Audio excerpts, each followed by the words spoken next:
अखियों ने खींची कोई और तस्वीर तेरी, रांझिया भूलता है और कोई हीर तेरी। अखियों ने खींची कोई और तस्वीर तेरी, रांझिया भूलता है और कोई हीर तेरी। दर्द की झील का पानी वो क्या पी लिया, जब से तेरा नहीं दिल ना किसी का रहा।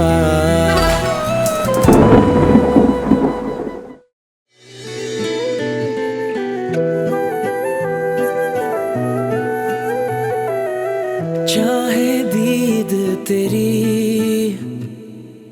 नैनों की आदत बुरी, चाहे दीद तेरी नैनों की आदत बुरी। तुम थे वो अजनबी, थे सामने लापता, जितना मिलते गए होते गए तुम जुदा।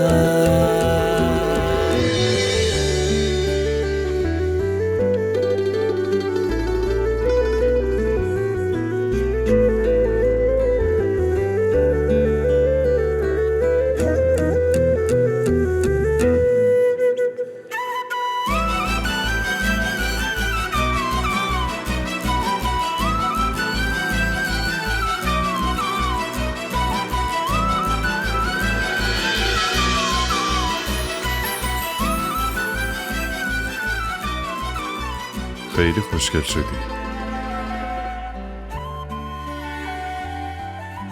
تو هم جذاب شدی.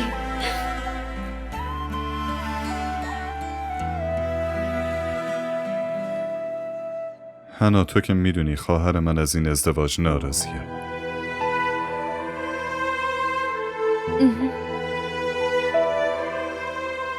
پس الان وظیفه توه که فرصت گله کردن رو بهش ندی. از طرف من هیچ مشکلی پیش نمیاد.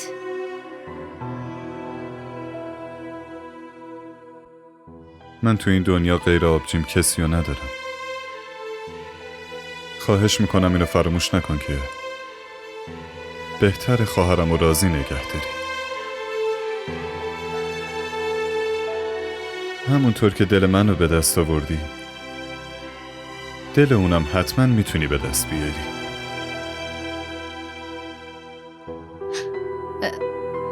تو اصلا نگران نباش. اون فقط خواهر تو نیست، خواهر منم هست. ممنونم. منم ازت همین توقع دارم.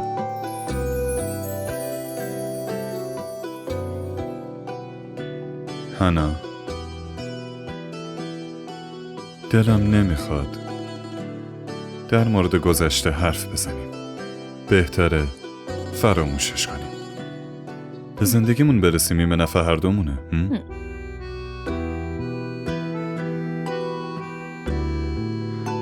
یه لحظه.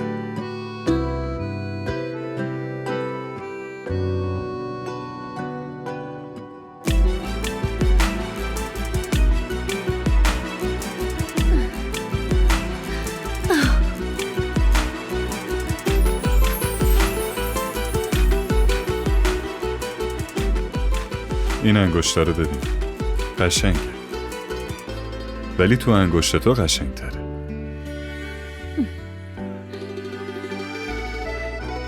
حالا دیگه تو این خونه همه چی مال توه، حتی من.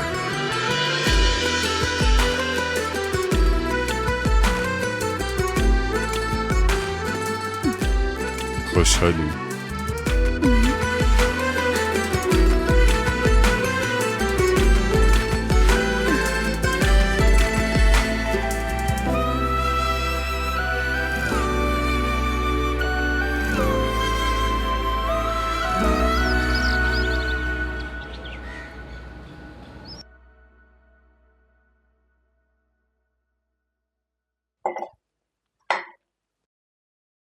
مرسی نوری.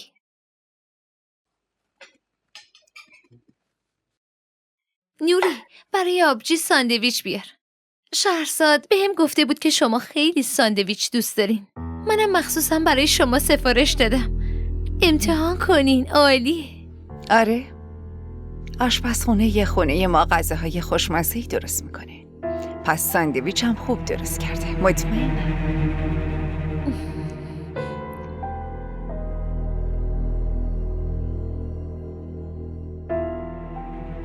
آبجی اینو امتحان کنین، خیلی خوشمزه است. هانا، آروم بشین. چت شده؟ همه چی دم دستمه، هرچی بخوام خودم برمیدارم. تو صبحانه‌تو بخور. نیازی نیست که تو به من تعارف کنی. باشه، آروم باش.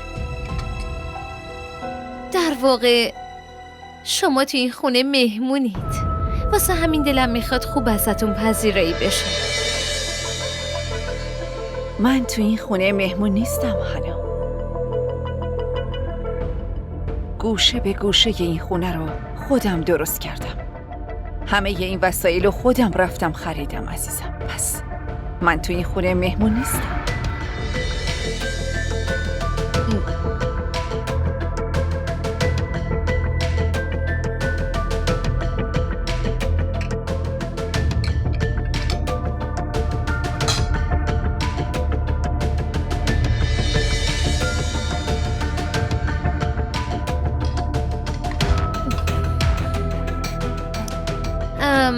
نوری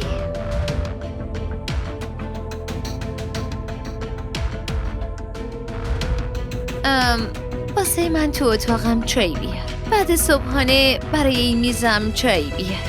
باشه؟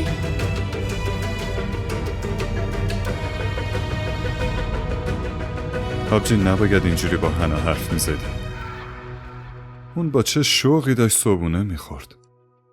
نباید اون حرفا رو بهش میزدی. چی رو نباید میگفتم؟ مگه من چی بهش گفتم؟ هنا الان عضو این خونه است. طول میکشه که به این خونه عادت کنه. اگه شما اینجوری باش رفتار کنین، خب چجوری عادت کنه؟ آره، بدون رضایت شما ازدواج کردیم، اما کاریه که شده. بهتر نیست که اونو به عنوان عروس این خونه قبول کنید؟ آره، فکر کنم من یکم زیاده روی کردم برادر. درسته، نباید این کارو میکردم. اشکالی نداره. آبجی من میخوام که شما سالی 2 بار با بچه ها بیایید اینجا تا به هنا عادت کنید و رابطتون خوب بشه. اون دختر خیلی مهربونیه، من خودم دیدم. فقط لازمه شما بدبینی رو از خودتون دور کنید و بشناسیدش. شهزاد، تو برای چی انقدر نگرانی؟ این مسئله بین ما دوتاست. خودمون رابطه رو درست میکنیم. باشه، آروم باش. حالا از صبحانه‌تو بخور.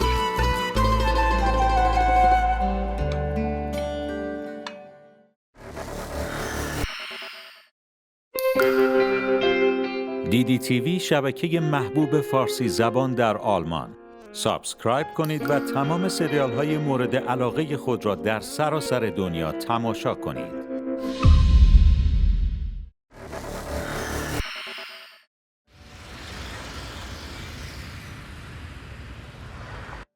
لطفاً بفرما. مامان جون سلام. علیک سلام. ماشاءالله ماشاءالله. سلام خاله. علیک سلام. چطوری پسرم؟ چقدر کنار هم زیبا به نظر میان. خوشبخت بشین. بشین پسرم. خاله جان، فعلا که اومدم هنا رو برسونم و برم، چون یه جلسه خیلی مهم دارم. ولی اومدم دنبالش میمونم و یه چای با هم دیگه میخوریم. حتما پسرم، خونه خودته. حتما بیا. خداحافظ. خداحافظ. به سلامت. بابا یکی منو ببینه. بله دارم میبینم. عزیزم چقدر عوض شدی. خوشگل شدم نه؟ ماشاءالله مثل ملکه ها شدی. راستی هنا، تو تازه عروسی کردی، لازم بود اینقدر زود بیا اینجا؟ اگه خواهر شوهرت بدگویی کنه چی؟ چرا بخواد بدگویی کنه؟ میخواستم ازدواج کنم که کردم. دیگه کسی نمیتونه کاری کنه. دخترم، این که کاری نداره. ببین، اگه پیش شوهرت از تو بدگویی کنه، عشقش نسبت به تو کم میشه. آخه چرا اینو نمیفهمی؟ آخه بسه دیگه، ساکت باش. چی میگی تو؟ چرا عشق شهرزاد کم بشه؟ مگه بچه هست که هرچی میشنوه باور کنه؟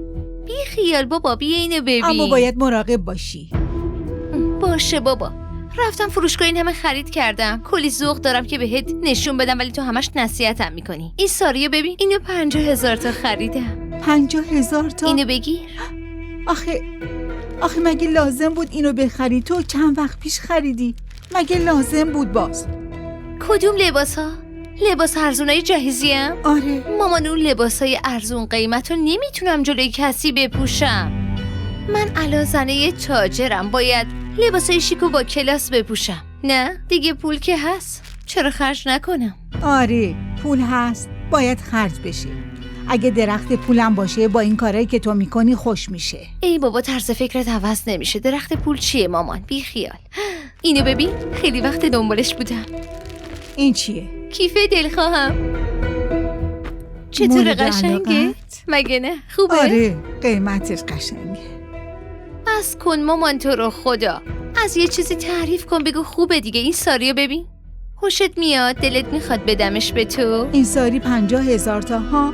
این مگه گردنبند طلاست؟ اینو امتحان کن ببین چه جوریه. ول کن، ببر اونور. من نمیپوشم. دختری ول خرج، خودت بپوش. اصلا فکر نمیکنی.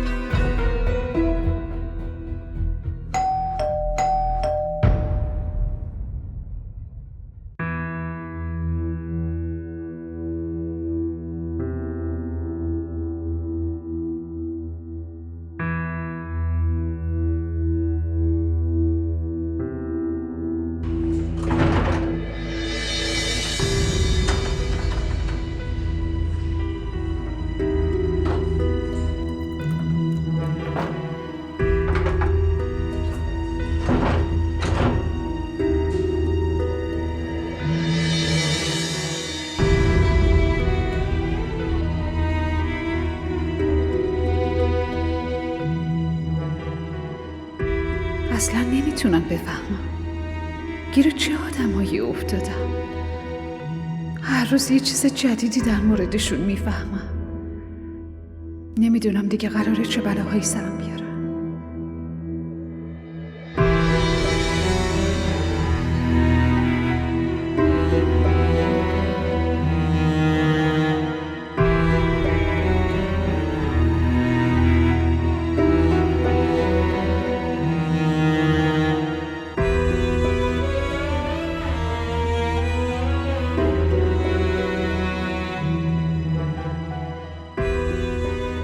سلام خانم.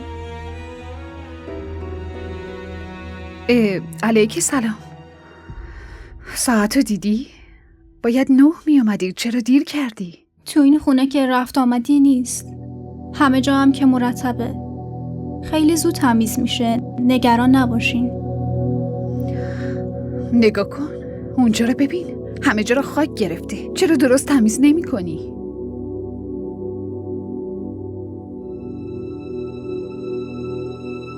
راستی تو چجوری اومدی داخل؟ در که قفل بود. خانم، من کلیدای خونه رو دارم.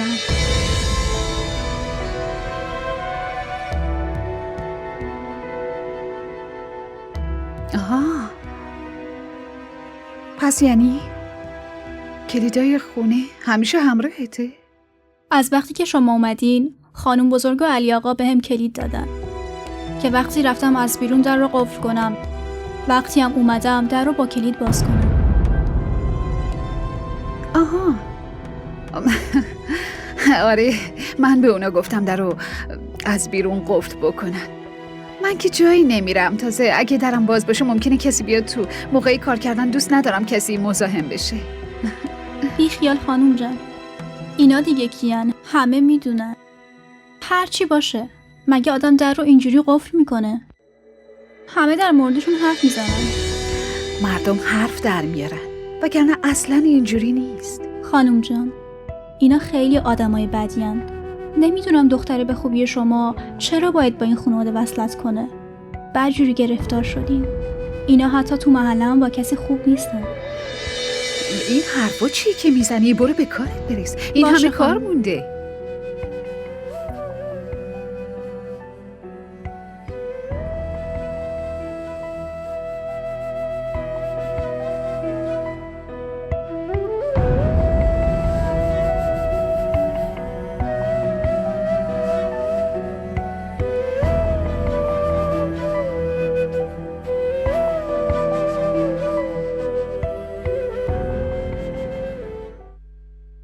ما را در شبکه‌های اجتماعی دنبال کنید.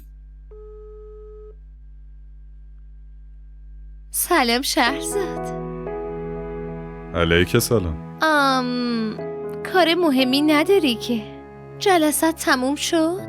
آره، جلسه تموم شده. چه خبر؟ کاری داشتی؟ راستش میخوام به دوستم سر بزنم ولی نمیدونم چجوری برم اونجا. اگه ماشین و راننده رو بفرستین اینجا راحت تر میتونم برم. باشه، راننده رو با ماشین میفرستم. تو که آدرس رو بلدی دیگه، درسته؟ آره آدرس رو بلدم، میدونم کجاست. خوبه. راستی برنامه چجوریه؟ کی برمیگردی خونه؟ خونه؟ کی برمیگردم؟ تا 2-3 روز دیگه. امروز تازه اومدم که حالا که عروسی بی سر و صدا گرفتیم و کسی رو دعوت نکردیم همه ازم دلخورن. مجبورم راضیشون کنم و دونه دونه ببینمشون و از دلشون در بیارم. حنا 2-3 روز که خیلی زیاده. آبجی هم که اینجاست. یه کاری کن امروز برو همه رو ببین و منم فردا میام دنبالت. باشه شهرزاد، هرچی تو بگی. فقط لطفاً اگه میشه ماشینو زودتر بفرست که دوستم خیلی منتظرمه. باشه میفرستم. دیگه چیزی نمیخوای؟ نه کافیه. ممنونم. باشه، خداحافظ.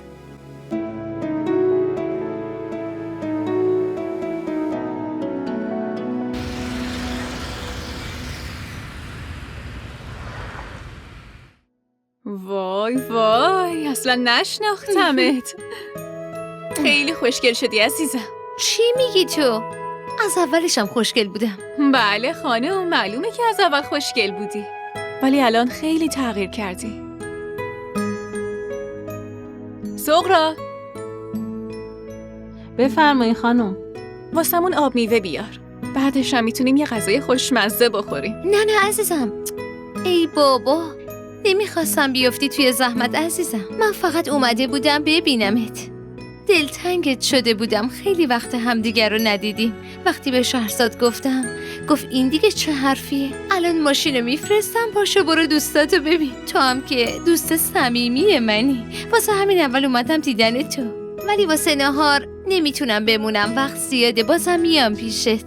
اینا رو بی خیال. بگو ببینم عروسی چطور گذشت؟ ماحصل چی، خوب بود؟ فقط رفتین آمریکا یا جای دیگه هم رفتین؟ یعنی چی فقط رفتیم آمریکا؟ آمریکا خیلی بزرگه، میدونی که فاصله بین شهراش خیلی زیاده. اگه واقعا میخواستیم همه جاشو ببینیم خیلی طول میکشید. میدونی که شهرزادم اینجا خیلی کارش زیاده. ولی خب اون بهم قول داده که خیلی زود منو ببره همون جاهایی که دوست دارم. چقدر رمانتیک. خب بگو ببینم دیگه چه خبر؟ داداش شهرزاد چطوره؟ اخلاقش خوب هست یا نه؟ راستش میدونی دقیقاً همون جوریه که میخواستم، حتی بهتر از اون. مثل شاهزاده توی قصه هاست، خیلی مواظبمه. همه آرزوهام، هر خواسته‌ای که دارم یا هر خواهشی که دارم و فراهم میکنه. یه جوری که انگار از عشقم دیوونه شده. بایدم دیوونه بشه، یه زن ناز و دوست داشتنی داره. حالا عکساتو به هم نشون بده دیگه، خیلی وقت منتظرم ببینمشون. عکس‌ها هنوز آماده نشدن. هر وقت که به دستم رسید میتونم با گوشی برات بفرستم. باشه خوبه. خب پس کی ما رو دعوت میکنی خونت؟ ای بابا این چه حرفیه؟ خونه خودتونه. یه گروه درست کن، همه رم اد کن، یه برنامه خوب میریزیم. آره این درسته، خیلی خوش میگذره. وای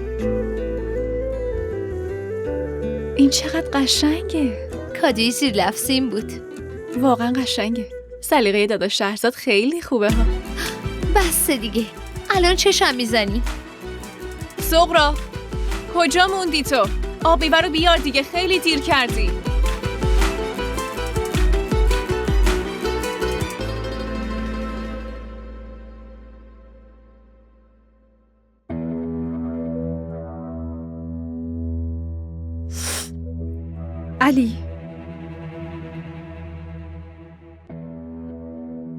علی میخوام یه چیزی ازت بپرسم. بپرس، ولی اعصابمو خورد نکن.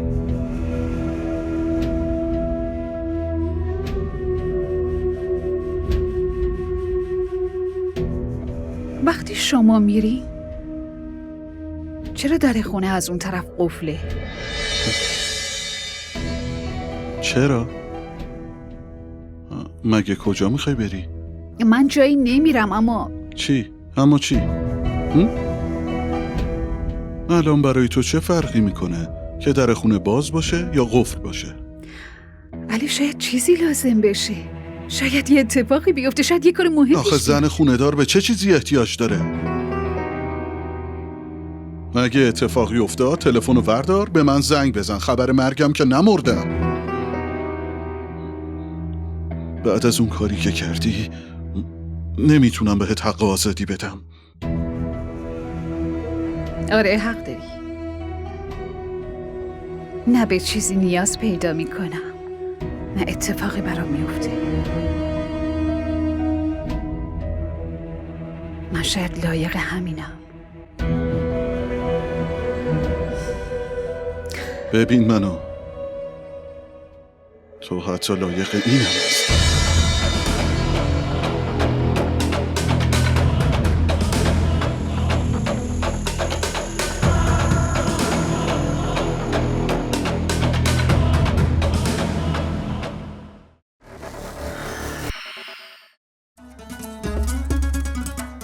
DDTV شبکه محبوب فارسی زبان در آمریکا. سابسکرایب کنید و تمام سریال های مورد علاقه خود را در سراسر دنیا تماشا کنید.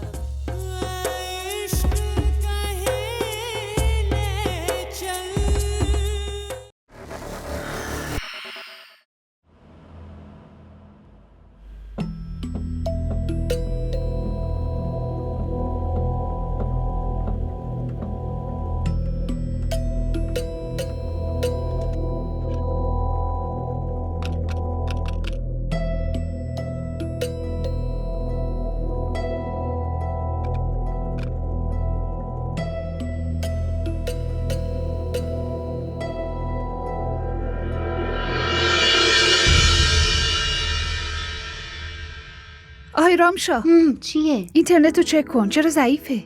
ای بابا حتما آنتن نمیده.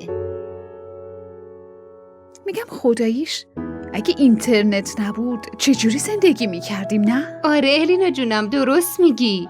یه زمانی بود که نیازهای اصلی مردم غذا و لباس و مسکن بود، اما الان یه چیزی بهش اضافه شده که بدون اون انگار زندگیمون مختل میشه. میدونی چیه؟ اینترنت. الان بدون اون نمیشه زندگی کرد. معلومه دیگه. آخه خب تو اوقات فراغت هیچ سرگرمی به جز اینترنت نیست. این چه حرفیه؟ 100 تا کار دیگه هم میشه کرد. میتونی خودتو با کتاب خوندن سرگرم کنی مثل من. آره تو که خیلی خوبی. حالا باید بدون همه چی زندگی کنم. نه اینترنت هست نه موبایل. من حتی تو مریخ نیستم.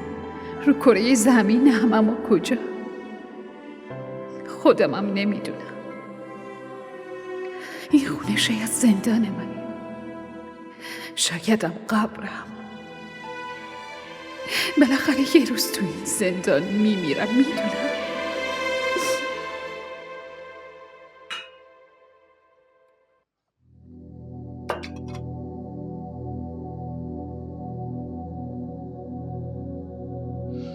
اصلا خوشم نیومد که حنا تنهایی برای خودش میره مرکز خرید. چرا چی شده؟ نه چیز خاصی نیست، ولی اینم اشتباهه نه؟ به ما میگه میریم خونه دوستم ولی سر از مرکز خرید در میاره، اونم تک و تنها. شهزاد اون زنته، باید مراقبش باشه، باید بدونی کجا میره و کجا میاد. آبجی من که بهت گفتم میره دیدن دوستش. خب رفت مرکز خرید که براش هدیه بگیره. میدونی چیه شهزاد؟ چون تو خودت آدم ساده و مهربونی هستی فکر میکنی همه ی دنیا همینجوری مثل تو مهربونن، اما اینطوری نیست. جنبه های منفی دنیا رو هم ببین لطفا. من نه تنها خواهرتم بلکه دوستتم هستم، پس ازت خواهش میکنم به عنوان یه دوست اینقدر چشم بسته به حنا اعتماد نکن لطفا. آبجی اون زنمه، فقط واسه این که تو گذشته یه اشتباهی کرده بهش اعتماد نکنم باید تمام تاوان اشتباهشو بده؟ من که اینو نگفتم، نمیگم که بهش اعتماد نکن شهزاد جان، منظورم اینه که اون قدری که به خودت اطمینان داری به اون اعتماد نکن. نمیدونم نسبت به این دختر یه حسی دارم، فکر میکنم دختر اصلی نیست، فکر میکنم برای این باید ازدواج کرده که به یه آسایشی برسه که قبلا تو زندگیش نداشته و بعد از ازدواج به همه اون چیزی که میخواسته رسیده. خب این خطرناکه شهزاد. شما از روز اول بهش بدبین بودی، واسه همین در موردش این فکر را میکنی. همچین چیزی نیست، اینجوری نیست که تو فکر میکنی، اصلا اینجوری نیست. همینطوره.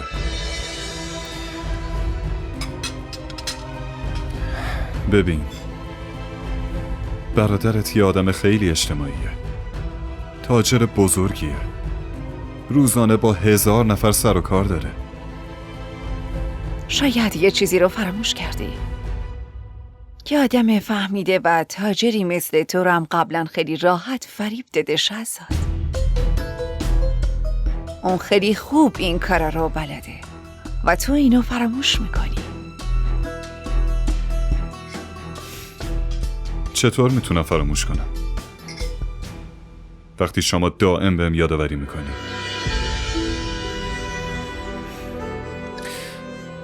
ببخشید. ما را در شبکه‌های اجتماعی دنبال کنید.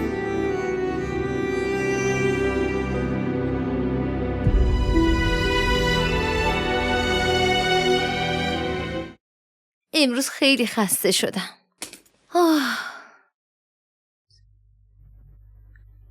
حواست هست؟ لازم بود این همه خرید کنی؟ خواهر شوهرتو دیدی اخماش رفته بود تو هم؟ خیلی بدش اومده بود. شهزادم همینطور. اصلا مهم نیست فروح بدش بیاد یا نه. داداش فروح تو مشتمه. وقتی واسه اون فرق نداره پس واسه منم فرق نداره. به حرفم گوش کن. تو فکر میکنی اون همیشه تو مشتته، اما اون بازم مرده. اتفاقا خیلی هم به حرف دیگرون گوش میکنن، خامه حرفای بقیه هم میشن. فهمیدی؟ مامان جون این حرفای خرافاتی رو بذار کنار لطفا. ببین حنا، زندگی درست کردن کار سختی نیست، تو اون زندگی موندن کار سختیه. تا وقتی که خواهرش اونجاست دندون رو جیگر بذار و نیا اینجا. تو بهونه دستش میدی که زیرا به تو بزنه. از بس خرید کردم خسته شدم. حالا که اومدم خونه نصیحتم میکنی. خیلی خوب باشه، تو برو لباستو عوض کن، من برم غذا رو آماده کنم. حرف گوش نمی کنی. مامان اینجوریه، مامان اونجوریه. معلوم نیست تو سرش چی میگذره. به حرفم هم که اهمیت نمیدی، ولی بعد یاد حرفای من میافتی. زندگی درست کردن کار سختی نیست، تو اون زندگی موندن کار سختیه. تا وقتی که خواهرش اونجاست دندون رو جیگر بذار و نیا اینجا. تو بهونه دستش میدی که زیرا به تو بزنه.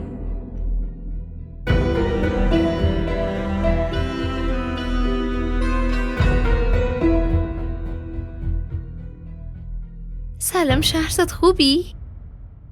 علیک سلام. چی شد یاد ما افتادی؟ دلم برات تنگ شده. چی شده؟ همه چی خوبه؟ اتفاقی افتاده؟ نه چی باید بشه؟ راستش این چند روز که خونه مامانم خیلی بهم سخت گذشت چون دلم برات تنگ شده بود. میگم یه کاری بکن، فردا ماشینو بفرست دنبالم، من میخوام برگردم خونه. چه عجب، اینقدر دلتنگمی؟ باشه جونم، فردا برات ماشینو میفرستم. اگرم میخوای الان خودم بیام دنبالت. نه شهرزاد، من دلم نمیخواد اذیت بشی. راننده بیچاره هم الان شاید خواب باشه. همون فردا صبح زود ماشینو بفرست، چون دیگه نمیتونم دوری تو تحمل کنم. باشه، من فردا راننده رو میفرستم دنبالت. شب بخیر. شب بخیر.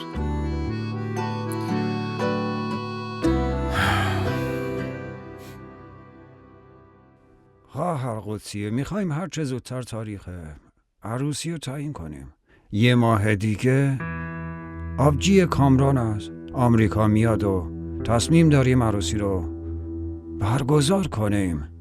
لطفاً نگید. ولی تو این وقت کم چجوری ما باید همه چی رو آماده کنیم؟ ما هیچی از شما نمیخوایم، نه جهیزیه نه چیز دیگه. ما یه دختر خوب تحصیل کرده و یه خانواده اصیل میخواستیم که پیدا کردیم. فرمایش شما کاملا درسته، اما بازم باید یه چیزایی آماده کرد. دخترمو که همینجوری عروس نمیکنم. شما چرا نگران هستین؟ هیچ مشکلی نیست. این روزا برگزاری مراسم رو به شرکت‌های تشریفاتی میسپارن. آره خب درسته، ولی پس تاریخ عروسی رو برای 13 ماه آینده تعیین میکنیم. آخر هفته است و همه تعطیلن و میتونن بیان. شما هم که مشکلی ندارین. دیگه چی میتونم بگم آخه؟ هر جور که خودتون صلاح میدونید. مبارکه. پس مبارک باشه دیگه. ایشالا بچه ها و هر دو خانواده خوشحال و راضی باشن. پس دهنمون رو شیرین کنیم دیگه. بله حتما. بفرمایید، نوش جونه. خیلی ممنونم، سلامت باشید. خواهش میکنم. اول خودتون خانم جان. متشکرم. लम्हा रुक वो गया जिस पल था तू रूबरू धोखा दिल को हुआ. بهتره قبل از شنیدن جواب تو به سوال من جواب بدی. اگه بخوایم چیزی رو بهت بگیم چطوری بگیم؟ از طریق موبایلت که گویا پیشت نیست، یا تلفن خونه که اونم خرابه، یا بیایم خونه جایی که توش زندونی شدی؟